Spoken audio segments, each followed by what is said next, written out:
Graça e paz a todos. Nós estamos para mais uma aula do nosso seminário, o ESTAD. O ESTAD é o Seminário Teológico à Distância. E nós hoje estamos para mais uma disciplina. Nós vamos começar a estudar hoje a introdução ao Antigo Testamento. Então hoje, com a graça de Deus, nós estaremos estudando introdução ao Antigo Testamento.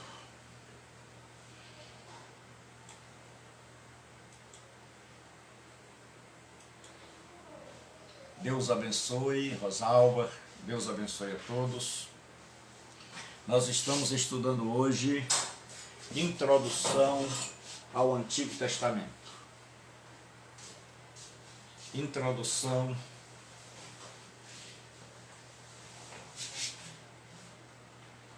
Hoje nós vamos estudar, Pai Senhor, meus irmãos.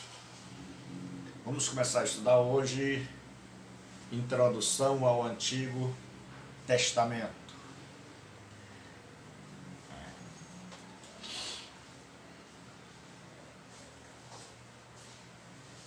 Vamos ler um texto em Gênesis.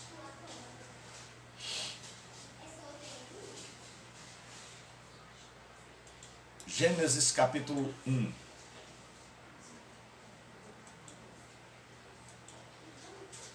E o versículo de número 1.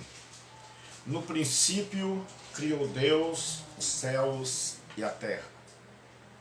Senhor nosso Deus, nosso Pai Celestial, nós te louvamos por mais este momento, te louvamos por mais esta hora. Pedimos a tua bênção, a tua graça na nossa vida, para que possamos juntos, ó Pai, meditarmos na tua palavra, sermos edificados. Venha nos abençoar, nos ungir poderosamente, em nome de Jesus. Amém e amém. Hoje nós vamos começar mais uma disciplina no ESTAD, Seminário Teológico à Distância. E hoje nós vamos estudar a introdução ao Antigo Testamento. A disciplina de introdução ao Antigo Testamento, ela tem o objetivo de nos introduzir no Antigo Testamento, de nos dar uma visão geral do Antigo Testamento, das suas divisões, da sua história, como ela se desenrola, como é a cronologia histórica do Antigo Testamento. Deus abençoe pastor Reginaldo, Fabiano, Kelly, servos do Deus vivo, pessoas que eu amo muito. Então hoje nós vamos ter uma visão, né? Isalete, Deus abençoe Viviane, Deus abençoe. Seja bem-vindo. Nós estamos no Seminário Teológico, que é aberto a todos, todos podem aprender, né? Esse é o Seminário Teológico, o ESTAD, e hoje nós estamos começando mais uma disciplina. Nós estamos começando a introdução ao Antigo Testamento, para que a gente possa, quando for ler os livros do Antigo Testamento, quando formos estudar o Pentateuco, Gênesis, Êxodo, Levítico, Números e Deuteronômio, a gente poder já saber um pouco do que está estudando. Então, a introdução ao Antigo Testamento é a disciplina que nós começamos hoje pelo nosso Seminário Teológico à Distância. Qualquer pessoa pode fazer esse seminário. Isalete, boa noite, Deus abençoe. Tomara que eu esteja, se eu não estiver lendo seu nome corretamente, me perdoe porque está longe.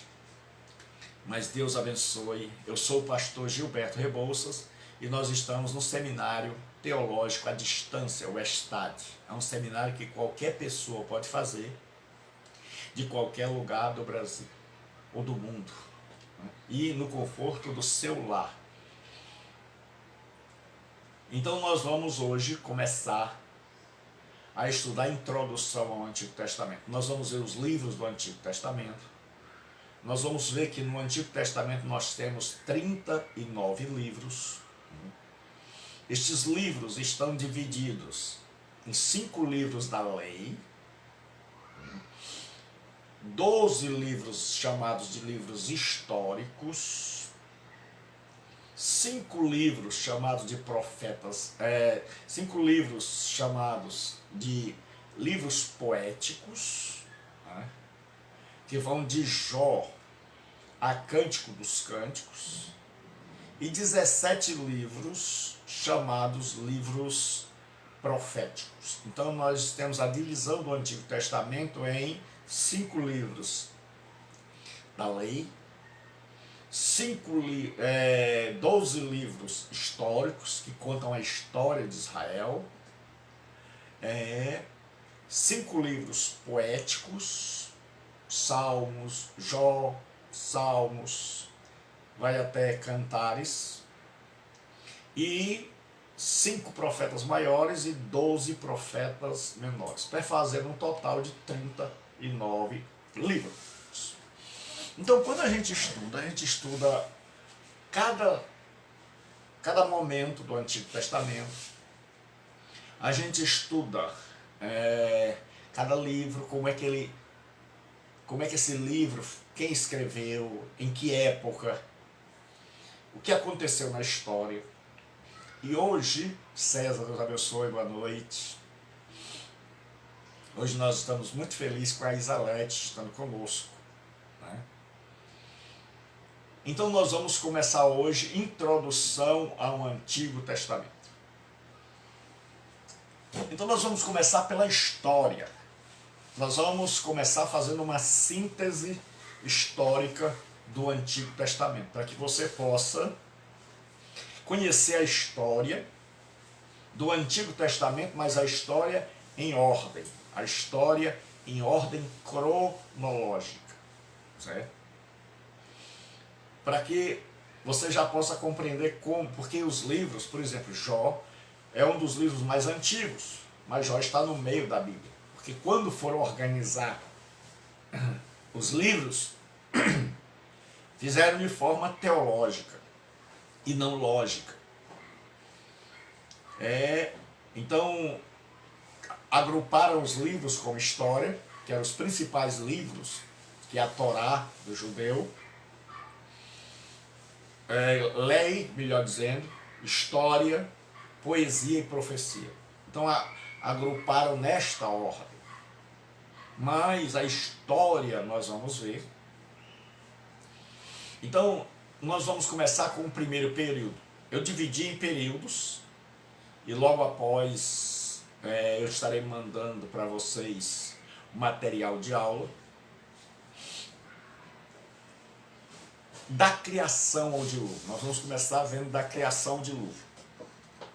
O livro do Gênesis começa com 2 relatos da criação, que não são contraditórios, mas complementares. No primeiro relato de Gênesis, o autor, ele narra a criação do geral para o particular.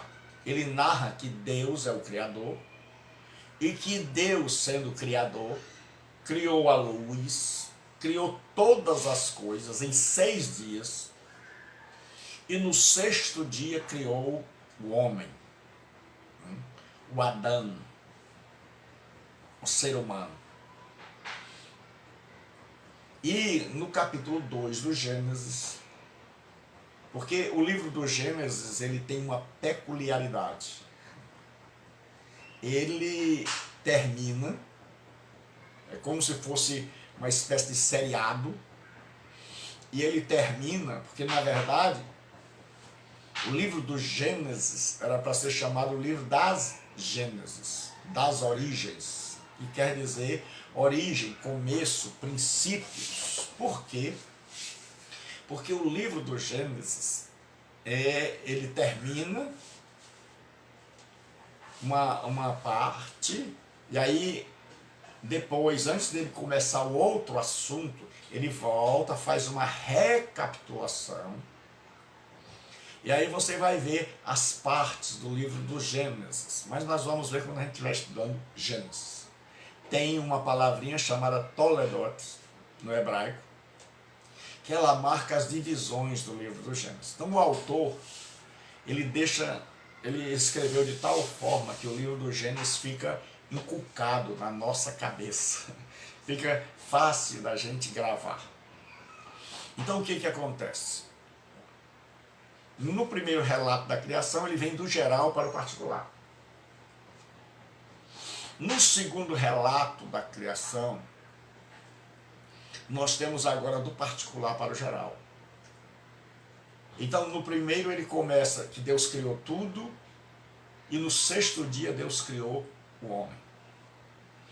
No segundo relato, ele começa com a criação do homem, no particular.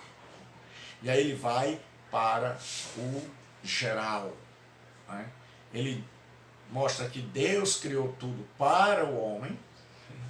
E depois ele mostra que Deus criou o homem para governar tudo. E aí nós temos no capítulo 1 e 2 a criação. E nós temos no capítulo 3, um dos capítulos decisivos. Márcia, Deus abençoe, Márcia. Seja muito bem-vinda. É um prazer tê-la aqui no nosso Seminário Teológico à Distância, numa aula aberta para todos vocês. Então, nós temos a queda dos primeiros pais. No capítulo 3, nós vemos que Adão e Eva, eles sucumbiram diante da tentação. E daí em diante, toda desgraça acontece no planeta Terra. Tudo que nós temos acontecendo no mundo hoje são consequências da queda.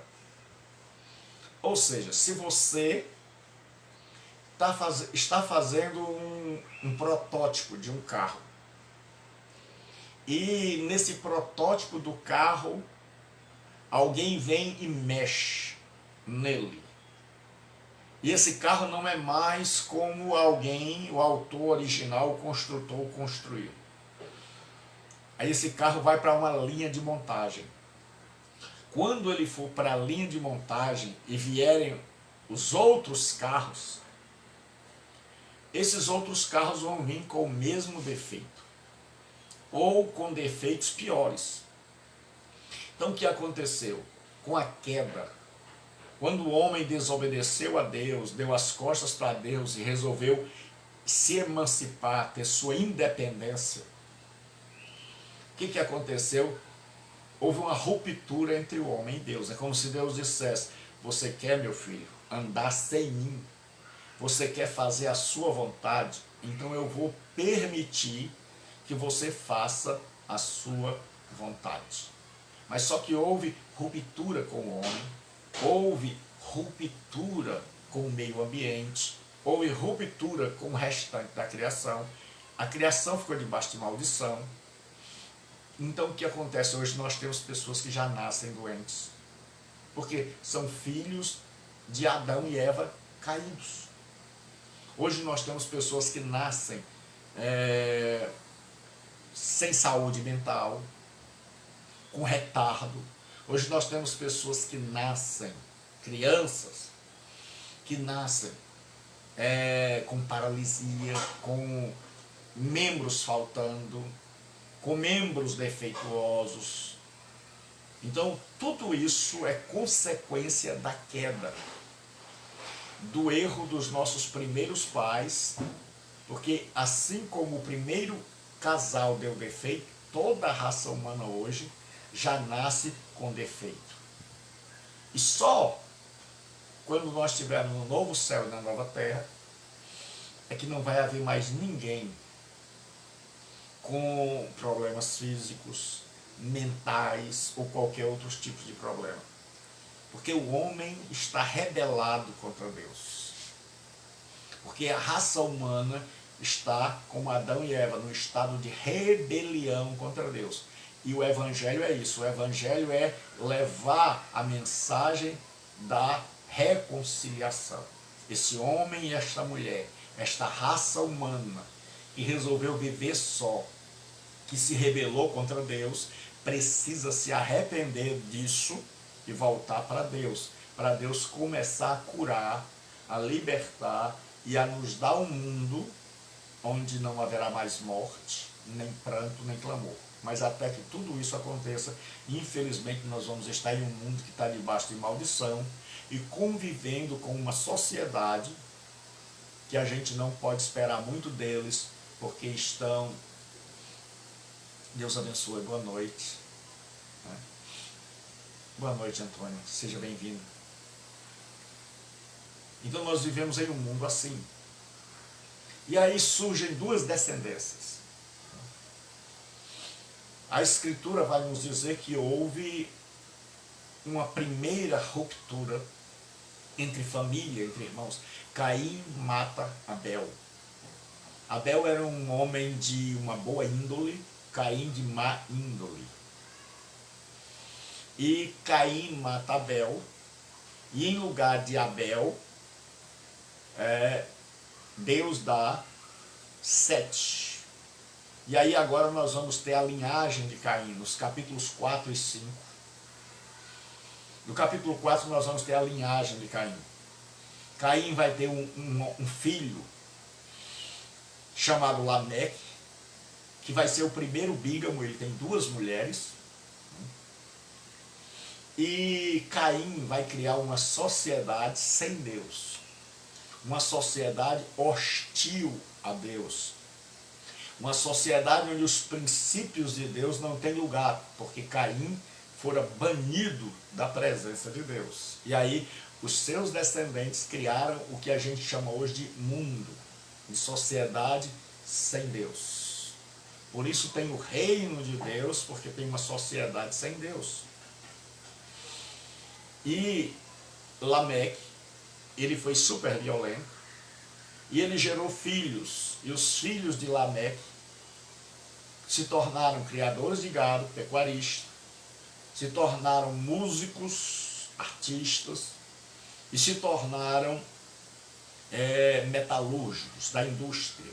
Então aí no Gênesis, o livro do Gênesis quer dizer origens, começos, né?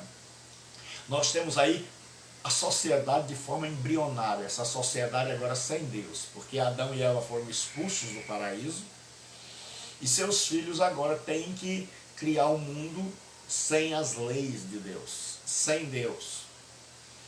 E aí o que acontece? A descendência de Sete, que acontece no capítulo 5 do Gênesis, é uma descendência piedosa, temente a Deus ainda.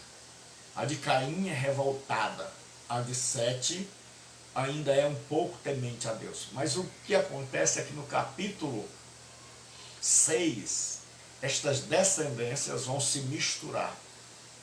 Os descendentes de Caim são chamados de filhos dos homens, vão seduzir, os filhos de Deus vão se misturar com as filhas dos homens. Esse texto é um texto que nós vamos ver quando nós estamos estudando o livro do Gênesis, no Pentateuco. Nós vamos ver que existem várias interpretações para quem são esses filhos de Deus, mas por ora nós vamos ver que são filhos de descendentes de Sete, né, que foram seduzidos pela descendência de Caim. E aí todos os homens se tornaram maus. Agora não tinha mais um povo que temesse a Deus. Havia um homem apenas, chamado Noé. Esse homem era o único que temia a Deus. E Deus diz a Noé que ele vai destruir. Porque senão até Noé teria sido arrastado pela tentação. E aí Deus manda um dilúvio. Esse dilúvio, muita gente não sabe, durou 1 ano. Eu estava na faculdade uma vez, nessa época ainda estudando, e houve uma controvérsia. Nós estávamos estudando grego clássico na UFC, Universidade Federal do Ceará, e um padre estava do meu lado, eu não sabia, nem eu sabia que ele era padre, nem ele sabia que eu era pastor. E aí o que acontece, o povo que estava lá foi mexer com o padre, e o padre disse, então me explique, eles entraram para a parte religiosa, e o padre disse para eles, o padre que é meu amigo, vou mandar um abraço para o padre Fernando, ele disse, olha pessoal, já que vocês são tão espertos, então me digam, no livro do Gênesis diz que 40 dias e 40 noites, aí lê o texto, 150 dias, a arca passou flutuando, e o dilúvio começou no ano 600 da vida de Noé, e terminou no ano 601. Todas as informações você vai ver do capítulo 6 ao capítulo 8. Aí o povo ficou perturbado, a aula parou. E eu disse, professor, eu sou pastor. Aí ele ficou admirado, tipo, você nunca tinha falado nada. Eu digo, para a hora, né, o nosso conhecimento é para a hora da necessidade, não é para andar aí se mostrando, querendo ostentar conhecimento. É para a hora da necessidade. E aí eu disse, professor, eu posso explicar, desde que o senhor me prometa que depois continua a aula e acaba com essa questão dessa briga religiosa. Ele disse, está certo. Eu disse, 40 dias e 40 noites foi o tempo de chuva. E para encher a terra inteira não foi só chuva. A Escritura diz, abriram todas as fontes do terrom, do abismo. O que significa isso? É que todas as águas de cima desceram. Todas as águas do lençol freático embaixo da terra e as águas do mar vieram em grandes tsunamis. Ondas gigantes que inundaram a terra. De tal forma, foi repentino. E Noé tinha que ter uma arca. Mas como é que essa maré chegou até lá? As tsunamis. Né?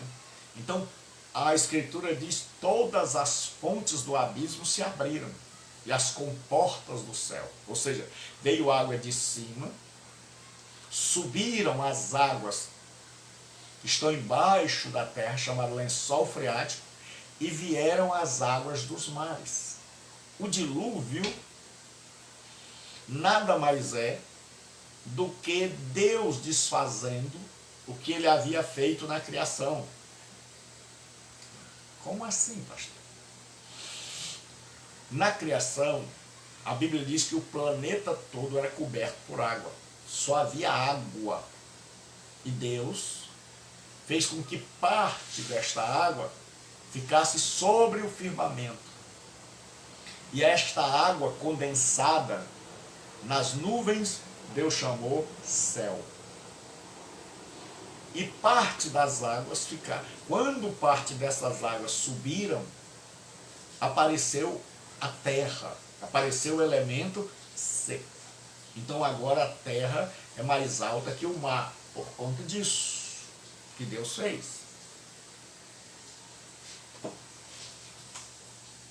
E aí o que acontece? Deus colocou água sobre o céu, água embaixo da terra e água nos mares. Deus colocou tudo no seu devido lugar.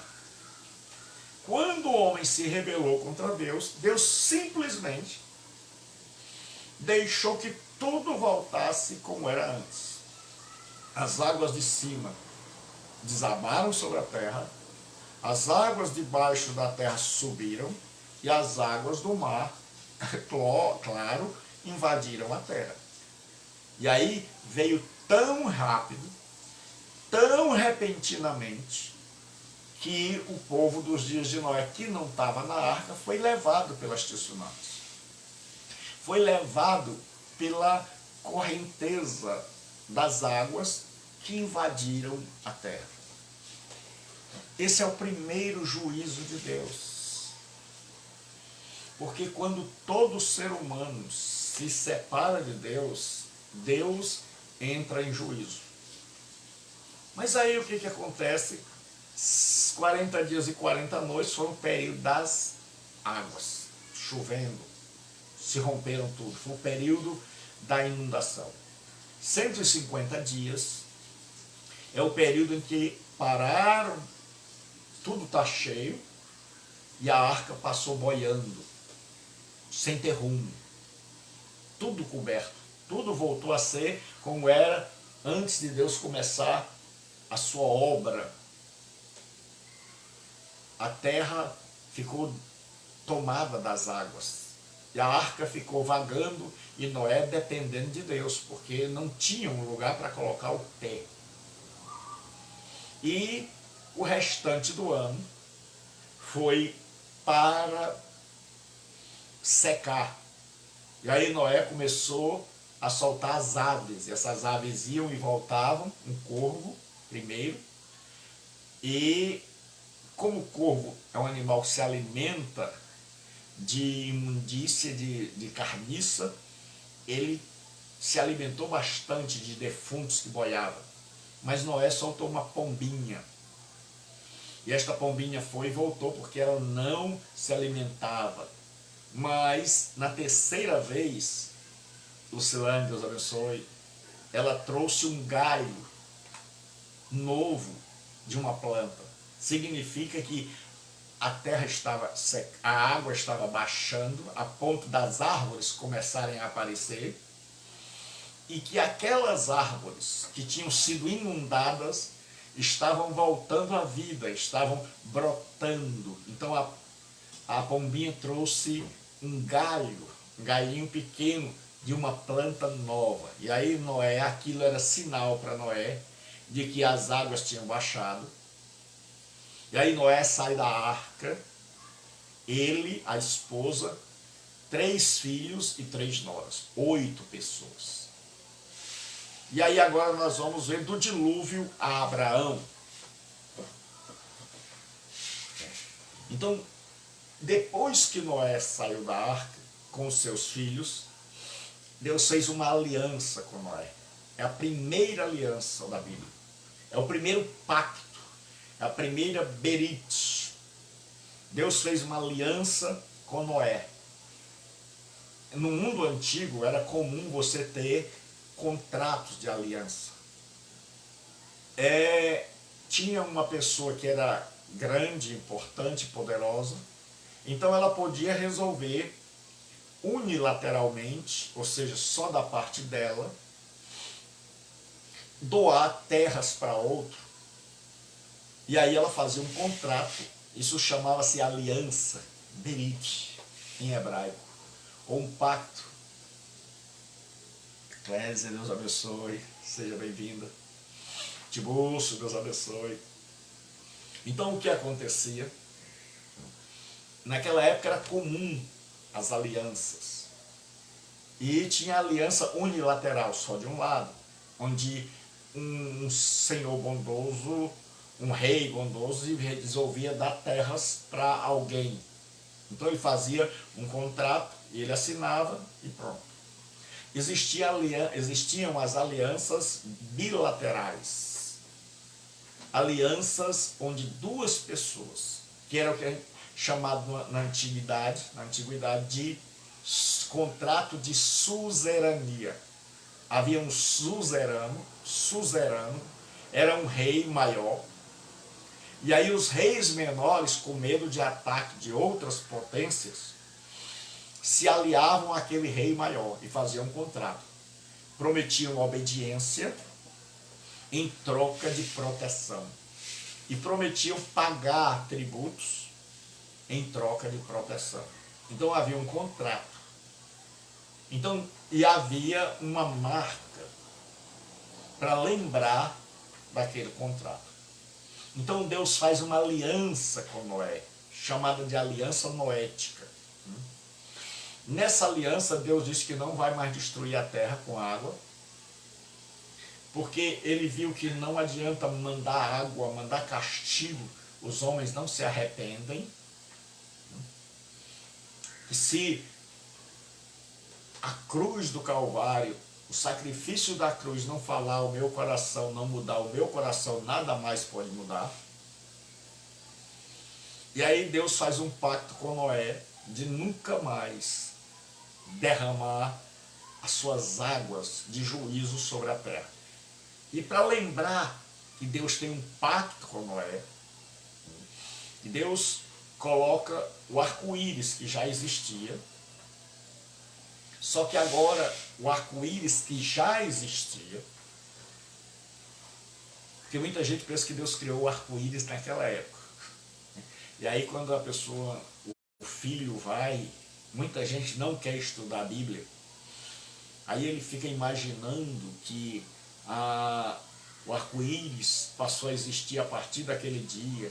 Aí o filho vai estudar, Laércio, Deus abençoe, ou sobrenome bonito, é um pastor amigo. Deus te abençoe, pastor Laércio. Deus seja com a tua vida, com a tua família, com a igreja Ágape, igreja que eu amo muito. Deus abençoe toda essa família Rebouças. Deus abençoe pastor Luizinho, pastor Laércio, a igreja Ágape, aí no Montes, essa igreja maravilhosa.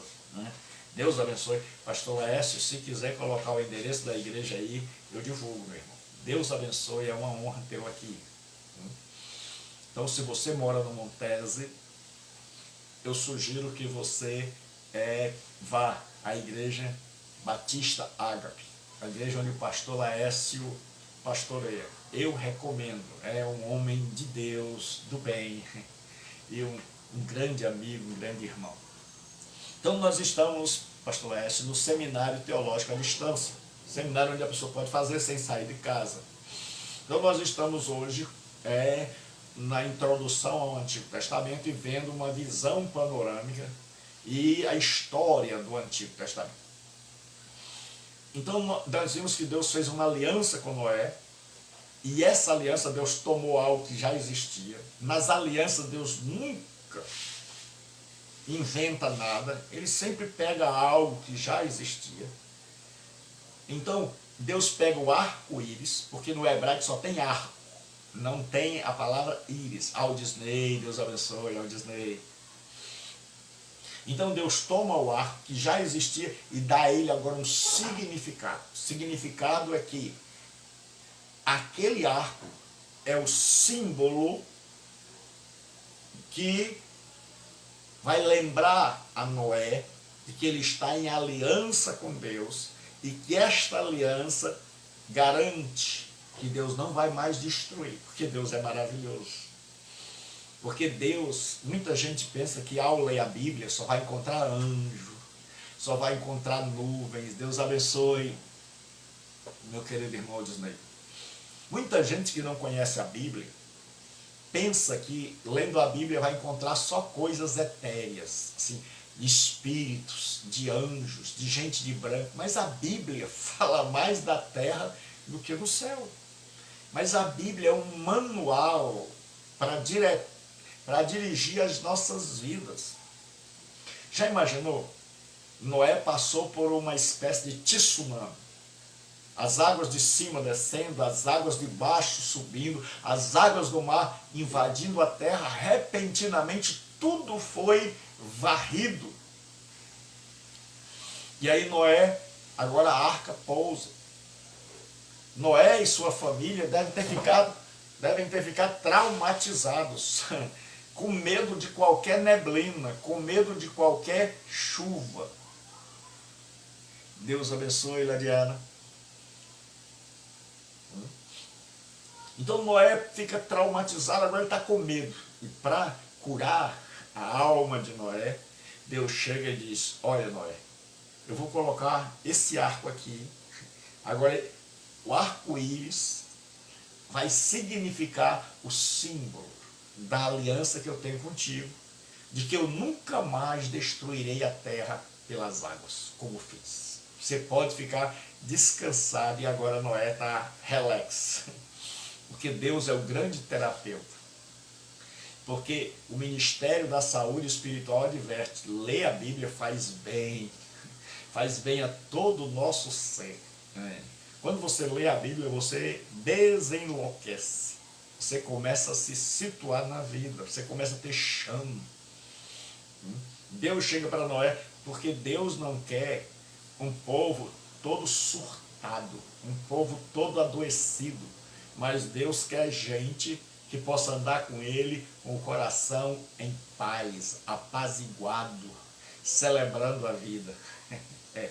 Muita gente se engana e acha que ser cristão, que andar com Deus é uma vida bitolada, que os mandamentos de Deus são cercas para nos prenderem, não. Os mandamentos de Deus não são cerca para nos prender, mas para nos proteger. Deus diz, meu filho, está aí, ó, você tem uma amplitude, muito espaço para você viver, para você ser feliz, seja feliz. Mas tenha um cuidado, porque depois, no final desse espaço que eu dei para vocês, Luiz, Deus abençoe, no final desse espaço que eu dei para vocês, tem um abismo. Mas não se preocupe, que além de ter dado a vocês ampla liberdade, eu coloquei cerca lá, perto do abismo, para que vocês não passem. Os mandamentos de Deus são esses. São essas cercas. Não para nos prenderem, mas para garantirem a nossa liberdade. Para garantir que a gente não vai passar e não vai se esborrachar lá embaixo. Então você que acha que os mandamentos de Deus são para impedir a nossa felicidade, você está completamente equivocado. Porque os mandamentos de Deus são cercas justamente para impedir que a gente se quebre, que a gente se machuque, que a gente se fira. Então Deus faz uma aliança com Noé. Então, para quem está chegando agora, nós estamos iniciando hoje a introdução ao Antigo Testamento. E nós estamos vendo a questão da história do Antigo Testamento. E aí o que acontece? Deus faz uma aliança com Noé. E agora, como eu disse, o livro do Gênesis é o livro do começo e do recomeço. No livro do Gênesis termina uma coisa, aí o autor faz uma breve recapitulação e já começa outra, usando a palavra toledot no hebraico. Então ele diz assim, agora Deus vai recomeçar usando 3 raças-troncos, os descendentes de Abel, de Noé, Sem, Cam e Jafé. Noé tem 3 filhos. Quando Noé sai dali, os capítulos 10 e 11 vão falar de que esses filhos de Noé com suas esposas agora vão repovoar a terra.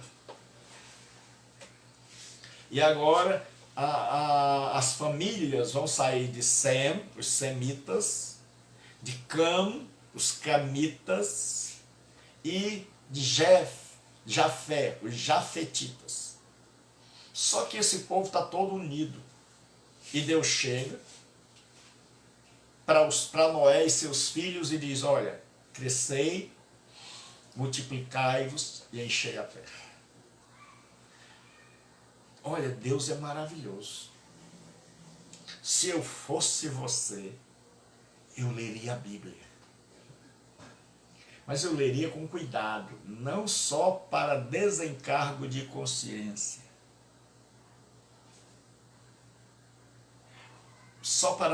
Não só para desencargo de consciência. Porque quando você lê a Bíblia com prazer, com alegria, você se encanta com Deus. Deus chega para Adão e diz assim, olha Adão, tem você e a esposa, domine a terra, governe. Adão, eu escolhi você para você ser o representante visível de um Deus invisível. Você vai ser eu, Adão. Adão, você vai fazer tudo em meu nome, Adão. Você vai gerenciar e governar a terra. Só que Adão fracassou. Adão não honrou. Aí lá com Noé, o filme anda, os homens fazem o que nós sempre fazemos, pecamos, desobedecemos a Deus, e aí Deus destrói tudo, porque Deus tem que amputar. Porque a gente geralmente pergunta por quê? Por que Deus faz isso? A Bíblia diz, Deus não aflige os filhos dos homens com prazer. Eu trabalho também na área da medicina, na área da saúde. E quantas vezes para você salvar uma vida, você tem que amputar um braço, porque se você deixar aquele braço, ele vai contaminar o restante do corpo. Então, nos dias de Noé, só havia Noé, todos haviam se corrompido. Ou Deus destrói tudo, ou toda a raça humana estaria contaminada. E a promessa dele jamais cumprir-se-ia. Que promessa, pastor? Deus diz o chamado proto-evangelho. Proto-evangelho quer dizer primeiro evangelho. Lá, quando o homem pecou, quando o homem caiu, quando o homem ficou sem palavras diante de Deus, quando o homem cometeu o que se chama de pecado original, Deus chega para o homem e faz uma promessa. Porque escute o que eu vou dizer. Lei e evangelho caminham de mãos dadas. Lei e evangelho caminham de mãos dadas. A lei vem sempre antes. O evangelho vem depois. Vou explicar. Deus estabelece uma lei. Deus diz ao homem: de toda árvore do jardim você pode comer, mas da árvore que está no meio do jardim não comerás. Muita gente acha isso infantil demais, e eles acham que é uma lenda. Mas se você cria um filho e não estabelece limites para ele, não diz não, você estará criando um monstro. Escute o que eu vou dizer. Se você nunca diz não para o seu filho, se você não coloca limites para ele, você vai estar criando um monstro. Então, quando Deus criou Adão e Eva, Deus estabeleceu limites. Deus deu ampla liberdade. O grande problema é que a gente não percebe que há uma gama imensa de coisas que a gente pode fazer. E coisas que Deus proíbe da gente fazer para o nosso próprio bem. Mas a gente não olha para aquilo que Deus permitiu a gente fazer, porque o diabo fez isso na tentação. Ele maximizou a proibição e minimizou a generosa permissão. Ele não disse: olha, Deus disse de todas as árvores, aí você pode comer. Não. Ele faz questão de que eu e você esqueçamos todas as dádivas de Deus e que a gente lembre somente das proibições, porque ele quer vender-nos a imagem de um Deus que só quer o nosso mal, que não quer o nosso bem. Mas Deus é tremendo. Então o que acontece? Agora, Deus fala com Adão e Deus diz: Adão, porém inimizade entre... Deus diz para Eva, para a serpente: porém inimizade entre ti e a mulher, entre a tua descendente e o seu descendente. Este te ferirá a cabeça, e tu lhe ferirás o calcanhar. Lá no Éden, quando o homem caiu, Deus fez uma promessa de redenção, de que viria um filho da mulher que o diabo tinha levado a pecar. Um descendente dela pisaria na cabeça da serpente, que era o diabo.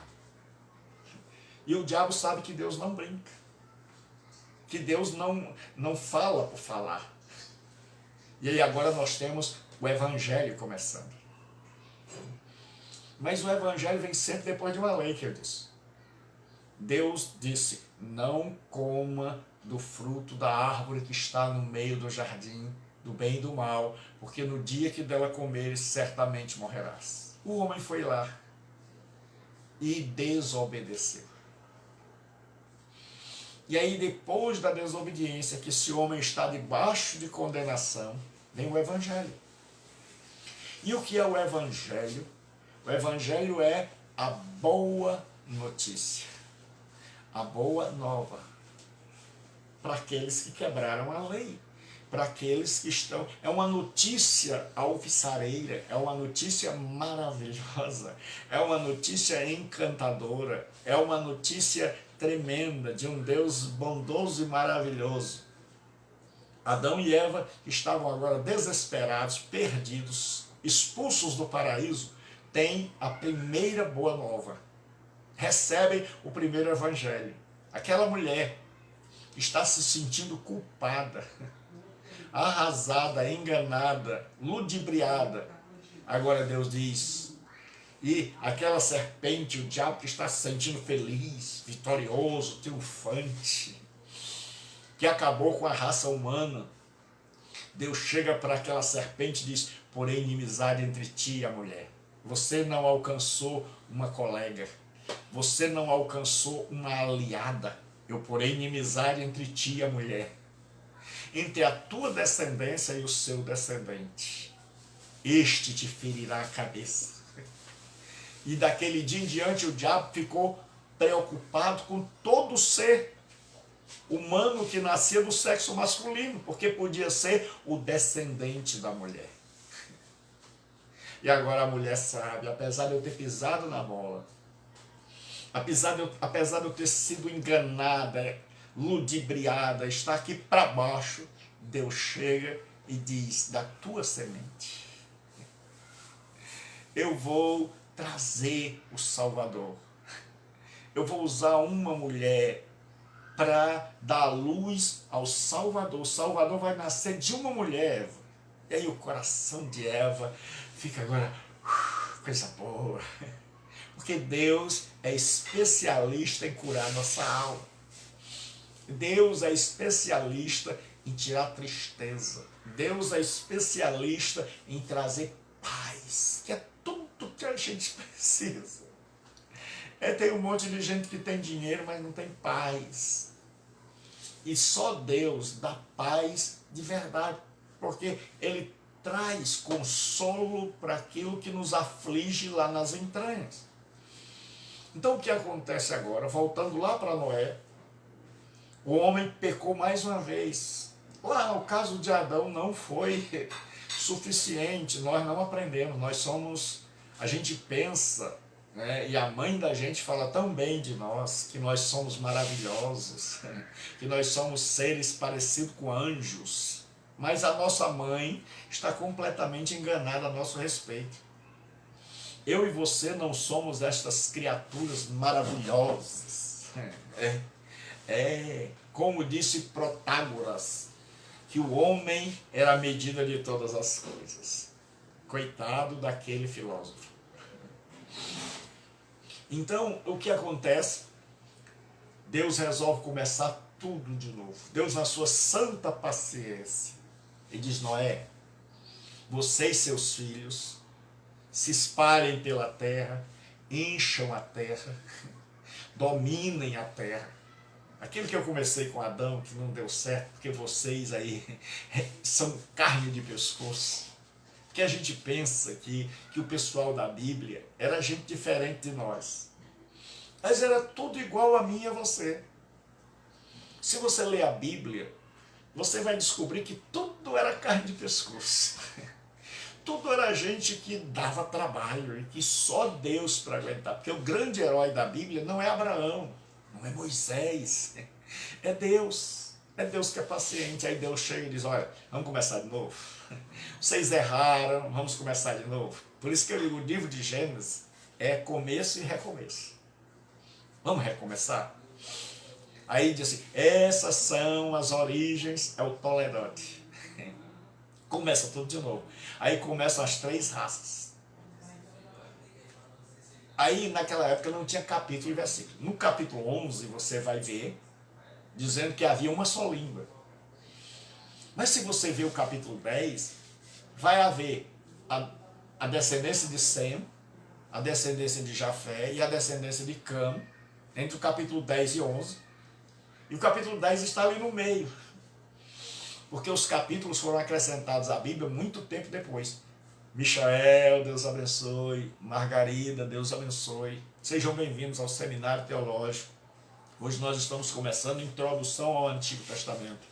E nós estamos vendo o Antigo Testamento em sua ordem cronológica, a sua história, nessa primeira aula. E o que acontece? Deus agora, ele começa tudo de novo. Mas aí no capítulo 11 você vai ver, havia uma só língua. Mas se você ler o capítulo 10, você vai ver, e o povo já havia se dividido. E o povo já havia aprendido outras línguas. E já havia várias famílias. Ali no capítulo 10 é o que a gente chama na teologia, e o judeu chama de tabela das nações. Porque para os judeus havia 70 nações, por causa do número 7. 70 nações eram uma maneira de dizer todas as nações da terra. Então ali começou o mundo a ser dividido em nações. Até então não era. O mundo era dividido por famílias, por tribos. Mas o mundo não tinha nações. Antônio, Leandro, Deus abençoe. Antônio, Leandro, nós estamos começando hoje a introdução ao Antigo Testamento. Seja bem-vindo.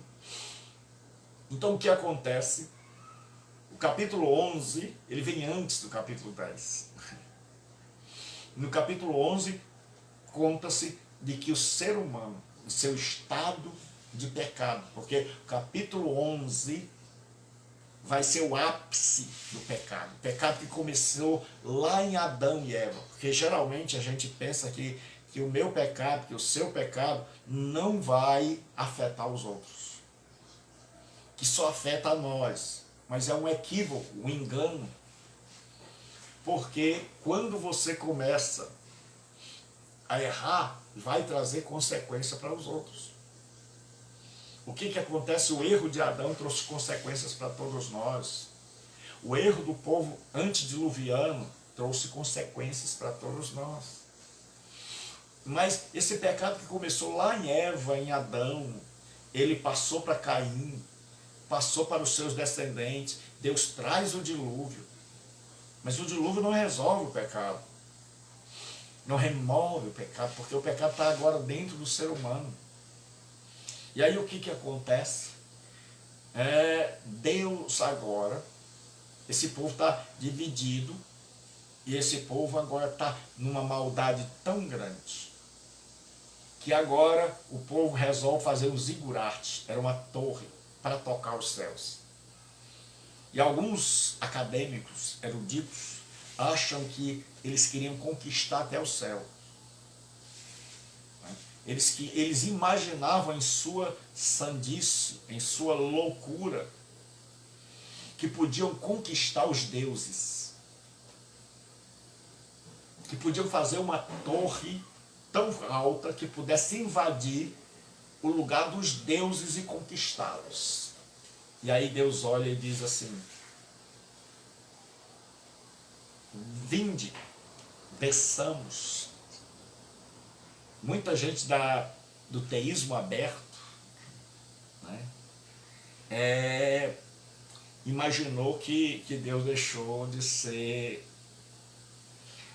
onisciente, onipresente, onipotente, que Deus se tornou mais ou menos um amigo do homem, que Deus é um ser que simplesmente dá o ombro para nós chorarmos quando a gente está desanimado. Mas se Deus se tornou esse ser que só dá o ombro, como é que eu vou invocar quando eu precisar de um milagre, de algo que está para além das minhas forças? Nós temos que ver as implicações das doutrinas que nós aderimos. Nós tentamos às vezes dar resposta a problemas e arrumamos problemas maiores. Então, por que Deus fala? É o que a gente chama de linguagem humana da Bíblia, na teologia. Aquilo ali é uma ironia, quando Deus diz assim: vinde, desçamos e vejamos o que o homem está fazendo, porque agora eles são um. O povo unido, mas unido para o mal. E Deus disse, ninguém agora poderá pôr restrição ao que eles intentam fazer. Deus está dizendo, olha, se eu não agir agora, o homem se uniu e se tornou um.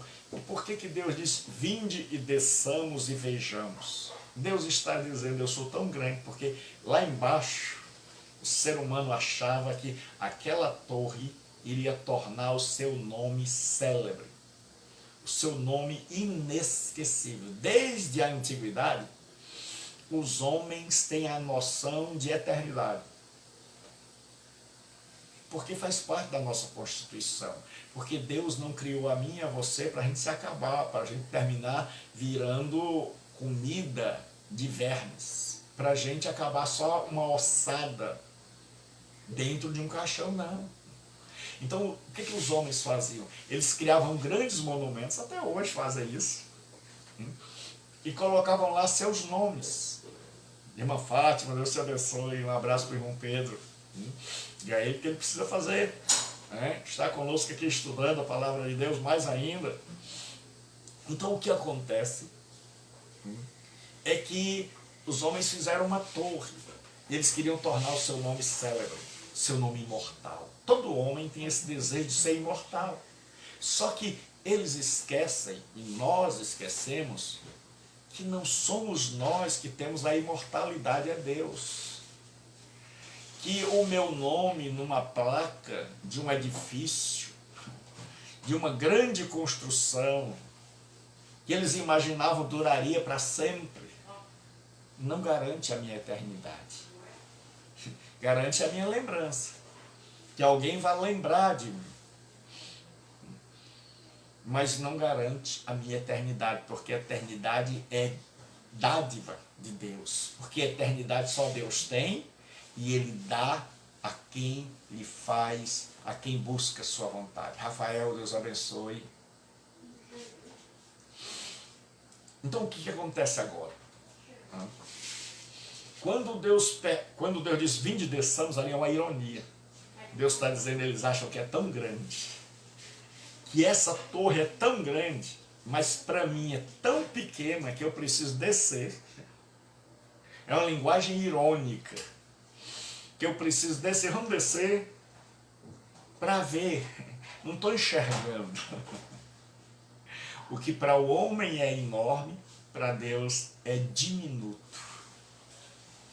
E aí Deus resolve parar, pôr um limite na sandice, na loucura humana. Deus abençoe minha irmã santa, serva de Deus, minha filha na fé.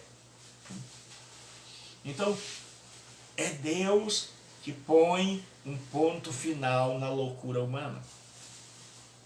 Então aprendamos com o Antigo Testamento de que nenhum político, infelizmente, vai poder colocar um ponto final na loucura humana, só Deus. E aí o que Deus fez? Deus trocou as línguas, Deus misturou as línguas. Era uma só. E o capítulo 11 está ali, porque é como se o autor tivesse feito assim, estou contando a história, todo mundo dividido, as nações, todas se dividindo, todas saindo de 3 raças. Os semitas, os camitas e os jefititas. Agora estão enchendo a terra de novo. Aí o autor, como o livro do Gênesis é essa história de, vamos recapitular, o autor diz, pessoal, mas eu vou contar como é que foi o começo dessa história. O homem fez essa torre, aí Deus confundiu a língua, cada um saiu, porque eles não queriam sempre. E cada um saiu para edificar agora a sua cidade. E agora o mundo está dividido em países, em nações, que vão enchendo a terra, vão cada dia para mais longe do chamado crescente fértil. Então, eles vão agora povoando a terra, como era ordem de Deus.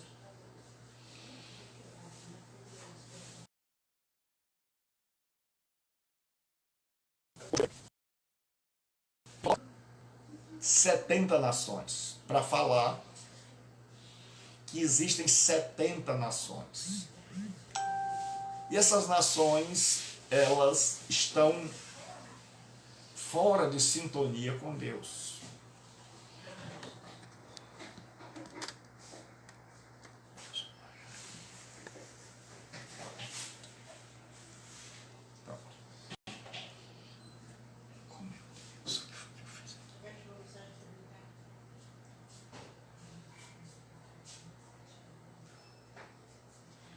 Estas nações estão fora de sintonia com Deus. Pai do Senhor, irmão Pedro, Deus te abençoe e te guarde.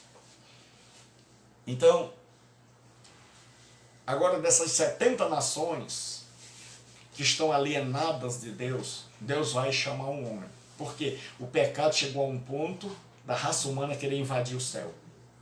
Então, chegou o limite. Deus agora vai pôr o seu plano de redenção em ação.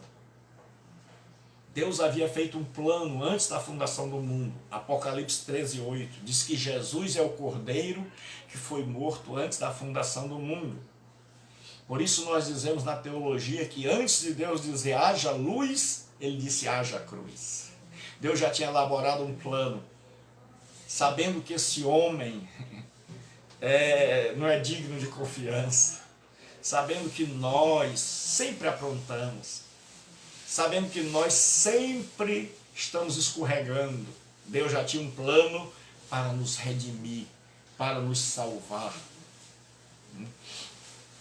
E aí agora, no capítulo 11 em diante, principalmente no capítulo 12, Deus vai pôr em andamento a história da redenção. É o chamado de Abraão, o pai da fé, o pai de todos os que creem. Então Deus vai chamar Abraão, mas Abraão ainda tem um pai. E Abraão tem irmãos. Então Abraão era gentil, era pagão, era idólatra. Seus pais também. E Deus aparece a Abraão. Professor, mas como é que Deus aparece a um pagão? Graça. Isso chama-se graça, favor imerecido. Deus aparece a Abraão e Deus diz: sai da tua terra, da tua parentela, e vai para uma terra que eu te mostrarei. Mas essa já é a segunda vez. Deus apareceu a Abraão lá em Ur dos Caldeus e o chamou. Mas Abraão vinha com o pai dele, estava com o pai dele e com os irmãos. E aí eles saem de Ur dos Caldeus e vão numa viagem, só que no meio do caminho a família fica em Arã, Padã Arã. E aí eles estão ali, morre um dos irmãos, morre o pai. E aí fica só Abraão e o seu irmão. E aí o que acontece? Deus chama Abraão no capítulo 12, aí começa a história da redenção. Aí agora Deus vai ensinar Abraão a andar pela fé. Sai da tua terra, do conforto, da tua parentela, vai para uma terra que eu te mostrarei. Deus não disse como era, ele confiou em Deus. Então Deus vai ensinar Abraão agora a andar pela fé, a confiar em Deus. E Deus diz: abençoarei os que te abençoarem. E Deus diz mais: farei e em ti serão benditas todas as nações da terra. Aquela promessa que Deus fez lá no Gênesis de trazer um Salvador, Deus repete essa promessa agora em Abraão, dizendo: em ti, é na tua descendência, é da tua família que essa história vai se cumprir. É através de você. É por isso que Deus tem tanto amor a Israel. E é por isso que Deus cuida de Israel, porque são descendentes físicos de Abraão. E porque deles viria o Salvador. Então essa nação não pode ser destruída. Porque se essa nação fosse destruída, tem muita gente que se engana, acha que Israel permanece porque era Israel. Não, Israel permaneceu porque Deus tinha um plano a realizar através deles. E eu e você permanecemos, ficamos de pé enquanto nós estivermos dentro do plano de Deus. Então, por que Deus guardou? Por que Deus protegeu? Porque era da nação de Israel que viria o Messias, o Salvador. Deus disse: em ti, Abraão, serão benditas todas as famílias da terra. Mas Abraão errou, acertou, como qualquer ser humano. Ele mentiu, disse que Sara era sua irmã. Ele a jogou nos braços de outro. Então, Abraão, só que os homens da Bíblia e as mulheres são iguais a nós. Gente com acerto, com defeito. Só qual era a vantagem? É que eles andavam com o coração em Deus. É porque Deus sabe que eu e você nunca vamos ser perfeitos. Mas nós podemos sempre andar no temor do Senhor. E no cômputo geral, o acerto deles era maior do que seus erros. William, Deus abençoe, William.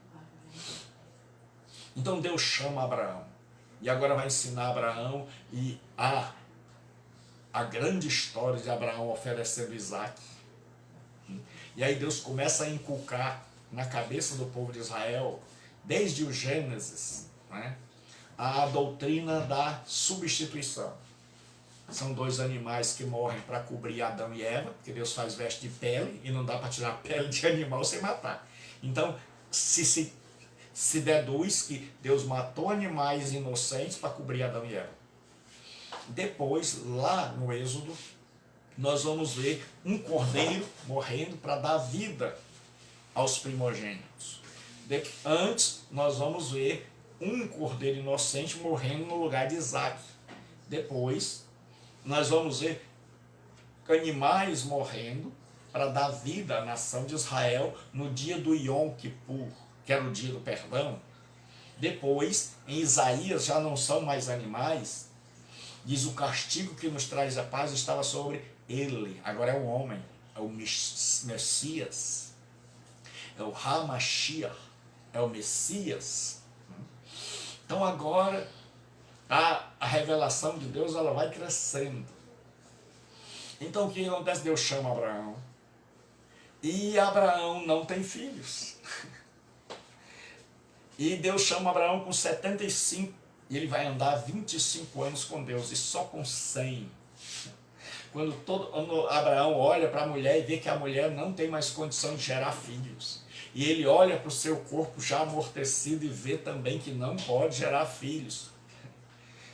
Então, a mulher de Abraão e Abraão continuam crendo nas promessas de Deus. E a Bíblia diz: aquele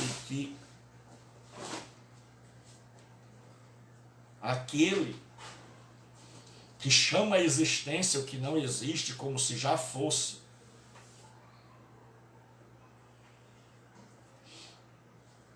Fez Abraão, em sua velhice, gerar um filho. Aquele filho é um milagre de Deus, porque aquele filho daria continuidade ao propósito de Deus da salvação,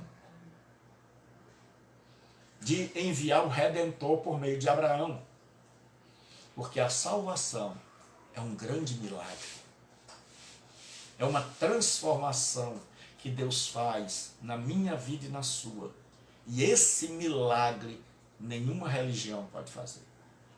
Esse milagre só quem faz é Deus. Por isso Deus vai sempre nos ensinando, chamando Abraão, chamando Sara. E Deus resolve dar o filho a eles lá no fim da vida, quando para eles já era difícil, e ele caminha 25 anos com Deus esperando uma promessa. E você está aí me ouvindo, e está com algum tempo que você pede a Deus e já está achando demorado, já está com vontade de desistir, acha que Deus não ouve. Abraão esperou 25 anos, mas aí Deus deu. Porque Deus dá na hora certa, no tempo certo. O Deus da Bíblia não é um Deus escravo de luxo nosso. Não é nosso empregado, não é nosso mordomo. É nosso Senhor. É Ele que diz quando, como. Ele não precisa de nós, nós é que precisamos dele. E o que acontece agora é que Abraão vai peregrinar por toda a terra prometida, a terra de Canaã. E Deus vai dar um filho a Abraão, mas antes Abraão tem um filho com a concubina, com Agar. Tenha cuidado com Agar. Abraão foi inventar de ir para o Egito, e lá no Egito ele ganhou uma escrava, ganhou muito dinheiro, ele prosperou. Lembre-se, Abraão foi ao Egito e errou. Ele desceu ao Egito. Quando ele voltou do Egito, ele voltou mais rico ainda. Mas toda aquela prosperidade que ele trouxe fez com que ele trouxesse uma mulher para casa, uma escrava. E a mulher dele, num momento de fraqueza, de falta de fé, que acomete a todo mundo, disse: meu filho, deite com a escrava. Ora, todo homem já quer deitar com a empregada sem a mulher mandar, imagine a mulher pedindo. Tem mulher que faz essas loucuras, joga o marido nos braços da outra e depois vai para Deus reclamar, dizendo que foi o diabo. A gente tem essas loucuras. Então o que acontece? Abraão agora tem um filho chamado Ismael. E esse filho é com a escrava. E depois ele vai ter Isaac.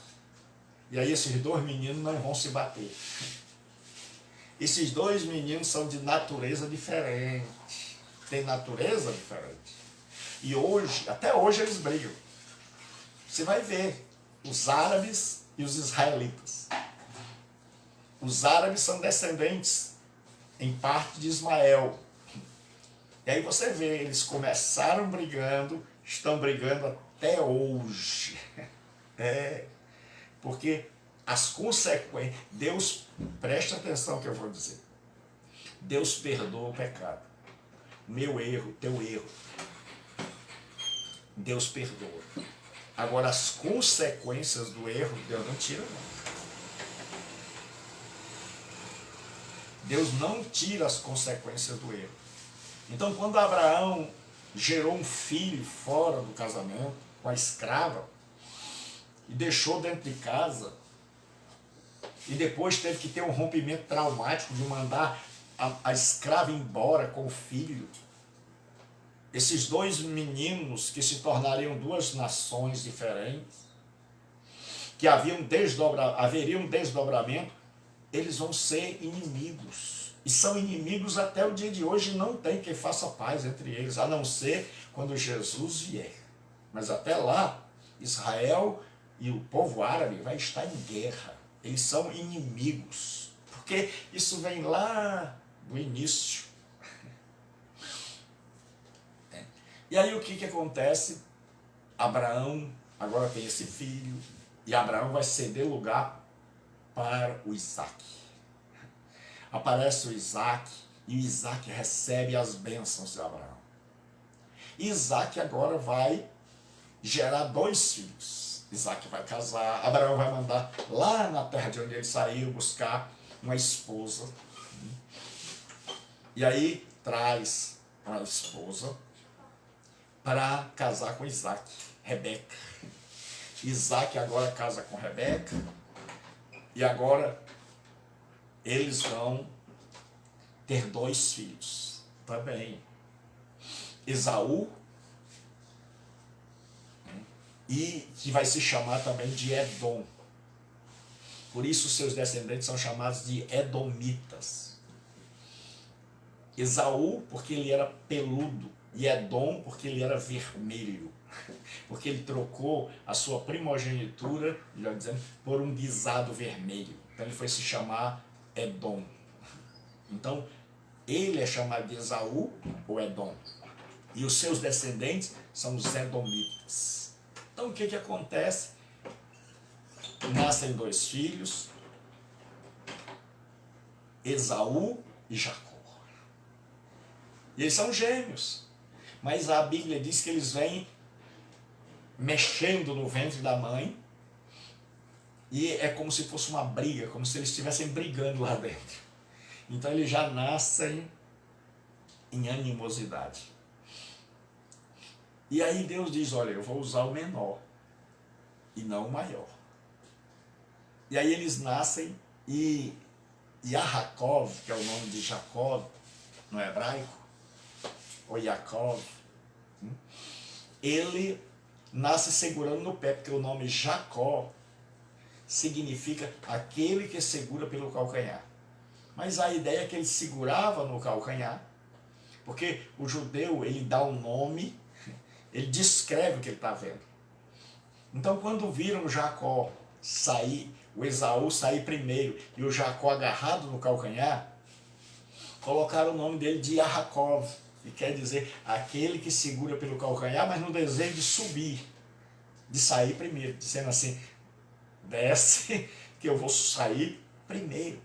E aí, quando eles olharam que viram aquilo na hora do parto, disse, isso aí é Jacó, que depois vai ter o nome de suplantador, de aquele que deseja sair primeiro do que o irmão, aquele que deseja tomar o lugar do irmão. E é isso que vai acontecer na história. O Esaú vai ser um homem do campo, da vida fora de casa, e Jacó vai ser um homem de casa. E o pai vai gostar de Esaú e a mãe vai gostar de Jacó. Vai haver esse conflito horrível. Se eu fosse você, eu não lia a Bíblia. Eu leria a Bíblia, porque é tremendo. E aí você vai ver que o erro de um pai e de uma mãe pode danificar a vida dos filhos. E esses filhos, o pai gostava do Esaú, porque trazia caça para ele, que ele gostava. E a mãe gostava do Jacó, porque era caseiro, ajudava ela nos trabalhos de casa, era sua companhia. Então, a mãe trabalhava para o bem de Jacó, o pai trabalhava para o bem de Esaú. Nada de novo debaixo do sol. E aí o que acontece, nós já estamos chegando nessa hora, na hora de receber a bênção, Jacó fala o seguinte, rapaz, eu vou receber. Esaú não quer. E aí um dia Esaú vem do campo morrendo de fome, Jacó era bom na cozinha. E Jacó está fazendo um guisado de lentilhas vermelho, por isso o irmão vai chamar Edom. E naquela época havia, e em toda a Bíblia, o direito de primogenitura. O primeiro filho, o primogênito, ele era o herdeiro de tudo, ele era senhor dos seus irmãos. Então, na cultura bíblica, o primogênito era senhor. Então, o direito de primogenitura dava ao filho que nasceu primeiro todos os bens do pai, os outros ficavam apenas com uma parte, mas a liderança, a chefia, as bênçãos, tudo se destinava ao primogênito. E essa cultura que nasce lá no Gênesis vai permear toda a Bíblia. Então, se nós não entendermos o Antigo Testamento, nós jamais entenderemos o Novo.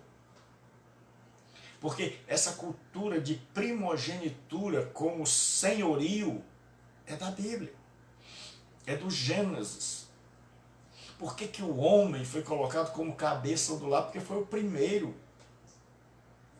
Depois, do lado do homem, da tsela, não é costela, tsela no hebraico, Deus criou a mulher. E por que o homem tem a chefia? Porque ele é o primogênito. E aí, essas ideias que vêm lá no Gênesis, elas vão permear toda a Bíblia. Vai dizer que Jesus é o primogênito. E aí o pessoal pensa que ele foi gerado, não. Quando Paulo diz que Jesus é o primogênito, está querendo dizer que ele é o herdeiro de tudo e não que ele foi gerado. Está querendo dizer que ele é senhor de toda a criação. Assim como Esaú era. E Jacó sabia disso. Que quando, na ausência do pai, quem mandaria, quem seria senhor, era Esaú. Mas ele percebeu que Esaú não estava nem aí, não ligava para as bênçãos de Deus. E o que Jacó fez? Quando Esaú chegou em casa morrendo de fome e sentiu o cheiro da comida de Jacó, Esaú disse, dá-me. Jacó disse, de jeito nenhum, não é assim não. O Jacó era carne de pescoço. Bem-vindo ao mundo da Bíblia. Você que pensa que na Bíblia só tem gente, quasinha. Não, é gente igual a mim e a você. E se Deus transformou a eles, pode nos transformar também. E a Bíblia, você vai ver que a Bíblia é um livro que fala de coisas daqui, preparando-nos para ir para lá. E aí o que acontece? Na Bíblia nós vamos ver que gente igual a nós, aí a gente diz assim, puxa vida, me sinto bem no meio dessa turma aqui. Eles são iguais a mim. Se Deus transformou, se Deus abençoou, se Deus usou, pode também me usar. E aí o Jacó, muito esperto, disse, olha, eu te dou, mas se você me vender, eu troco pelo direito de primogenitura. O Esaú não estava nem aí, disse que me vale esse direito se eu estou morrendo de fome. Trocou. Trocou por um prato de comida, um direito tão nobre, tão grande, uma dádiva de Deus. Pronto, Jacó agora já tem um direito. Depois, Jacó herda a bênção do pai. Jacó rouba a bênção do irmão. E agora Jacó tem o direito de primogenitura e tem a bênção do pai. Mas ele tem que fugir. Para que o irmão não mate quando o irmão descobre, Jacó foge. E aí Jacó vai embora. E ele chega, vai passar 20 anos fora de casa. E ele vai ter um sogro chamado Labão. A Bíblia diz que o que a gente plantar, a gente vai colher. Labão era uma mala. Labão era 10 vezes pior do que Jacó. Jacó iria aprender agora como é duro enganar os outros, porque ele iria ser enganado. Labão tinha 2 filhas, uma era Lia e a outra Raquel. Muito bonita. Muito bonita. E Jacó já tinha aprendido com a mãe dele, que a mãe dele também era outra carne de pescoço. O pai dele estava muito velho, Isaac, já quase cego. E aí o pai disse, meu filho, Esaú, vá caçar e faça aquele cozido que eu gosto. E eu vou te abençoar.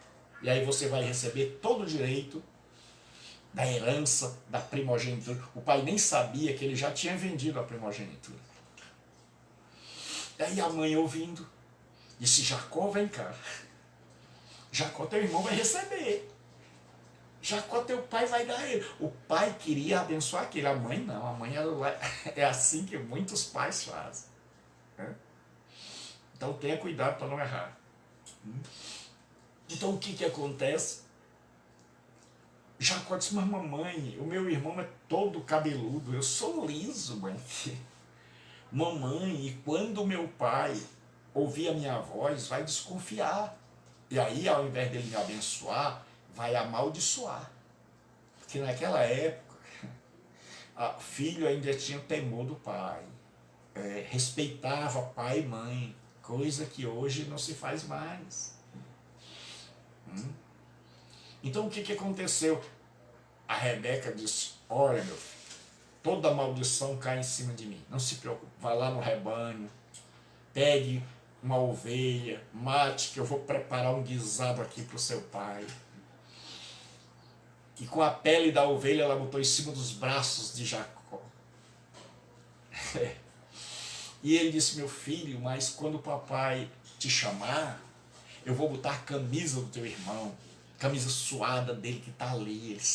Ele deixou um monte de camisas ali, vou botar a roupa dele em cima de você. Aí Jacó entra lá, malandro, e diz, pai, eu voltei para a tua casa. Aí o pai diz, meu filho Esaú, ele disse, sou eu. Mas você voltou depressa, disse o velho. Ele disse, o teu Deus enviou a caça, mentiu e ainda botou Deus na mentira dele. O povo da Bíblia é assim, meu filho. A salvação é de Deus. É Deus que pega esse povo, igual a mim, a você, e transforma. É Deus que pega a gente desconcertada e humanamente sem conserto e transforma.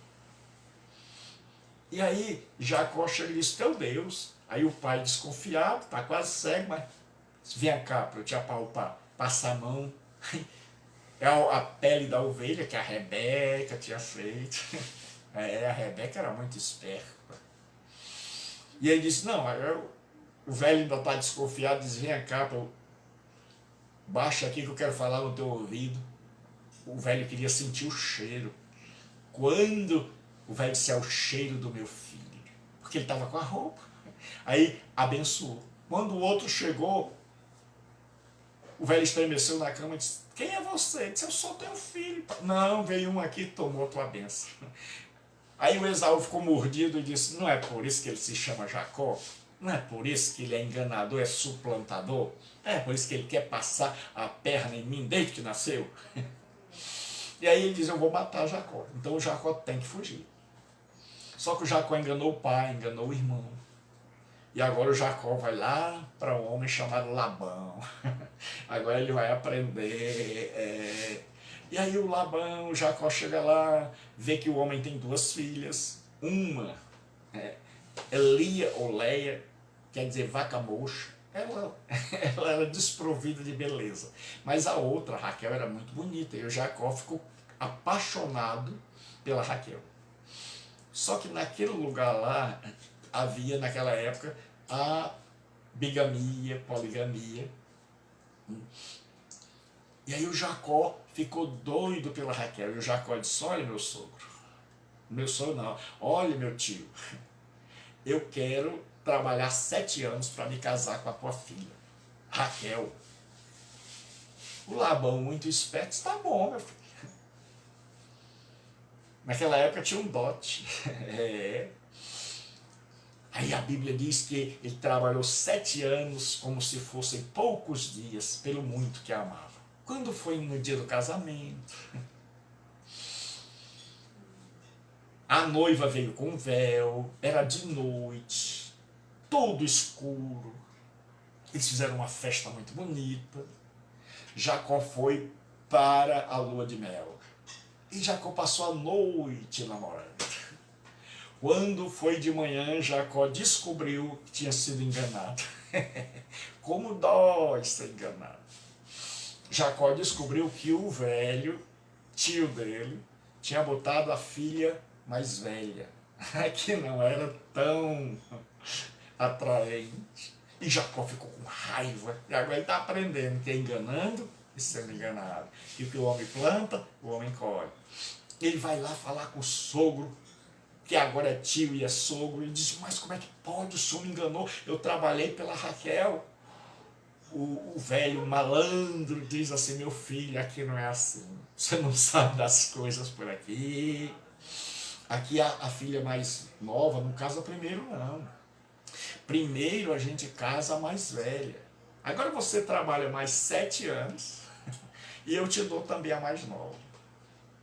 Aí Jacó agora está aprendendo como é duro enganar os outros, como é ruim ser enganado.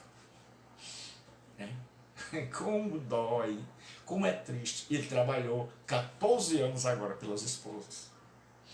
E aí ele vai trabalhar mais 6 anos para ter o que é dele. Ele vai tomar conta das ovelhas do rebanho do sogro. E o sogro diz, está aqui o teu salário. E 10 vezes o sogro muda o salário, porque o sogro era esperto. E Jacó agora está na escola. Deus diz, Jacó, você gostou de enganar os outros? Ser enganado.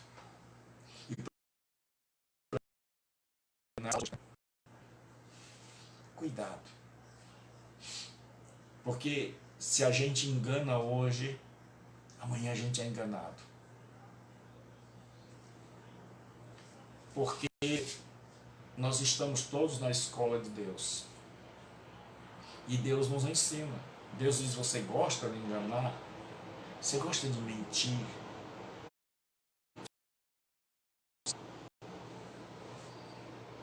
Eu vou te ensinar como dói ser enganado. Eu vou te ensinar como dói ser traído. O que o homem planta, isso ele colhe. Então, cuidemos com aquilo que a gente está plantando. Semana que na próxima, na quarta segunda do mês, nós daremos continuidade. Então, se você não é matriculado, você pode se matricular. Mande uma mensagem de WhatsApp para 92037604 e faça um curso avançado online.